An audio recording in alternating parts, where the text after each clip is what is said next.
अस्सलाम वालेकुम।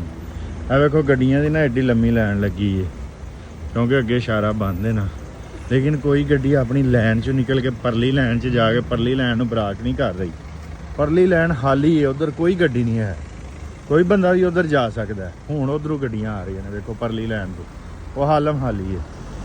ਹੁਣ ਇਹ ਗੱਡੀ ਲੰਘੀ ਹੈ, ਠੀਕ ਹੈ, ਲੇਕਿਨ ਕੋਈ ਬੰਦਾ ਪਰਲੀ ਲਾਈਨ 'ਚ ਕਿਉਂ ਨਹੀਂ ਜਾ ਰਿਹਾ? ਇਹ ਤਾਂ ਨਹੀਂ ਕਿ ਇਹਨਾਂ ਨੂੰ ਸਿੰਘ ਉੱਗੇ ਨਹੀਂ, ਇਹ ਬੜੇ ਚੰਗੇ ਨੇ।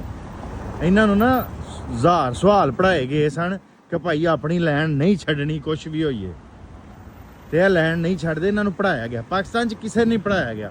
ਥੋੜੀ ਜਿਹੀ ਟ੍ਰੈਫਿਕ ਰੁਕੇ, ਬੰਦੇ ਆਪਣੀ ਲਾਈਨ ਛੱਡ ਕੇ ਦੋਵੇਂ ਲਾਈਨਾਂ ਬੰਦ ਕਰਕੇ ਟ੍ਰੈਫਿਕ ਉੱਥੇ ਹੀ ਰੁਕ ਜਾਂਦੀ ਹੈ। ਕੀ ਮਸਲਾ ਹੈ ਕਿ ਲੋਕਾਂ ਨੂੰ ਥਿਊਰੀ ਨਹੀਂ ਪੜ੍ਹਾਈ ਜਾ ਰਹੀ। ਹੁਣ ਉਹ ਲਾਈਨ ਇਹ ਖੁੱਲ ਗਈ ਹੈ ਨਾ, ਉਹ ਲਾਈਨ ਵੀ ਕਿਸੇ ਨੇ ਬੰਦ ਨਹੀਂ ਕੀਤੀ, ਦੋਵਾਂ ਪਾਸਿਓਂ ਗੱਡੀਆਂ ਆ ਰਹੀਆਂ ਨੇ। ਇਹਨਾਂ ਕੋਲ ਹਰ ਬੰਦੇ ਕੋਲ 2-2 3-3 ਗੱਡੀਆਂ ਨੇ।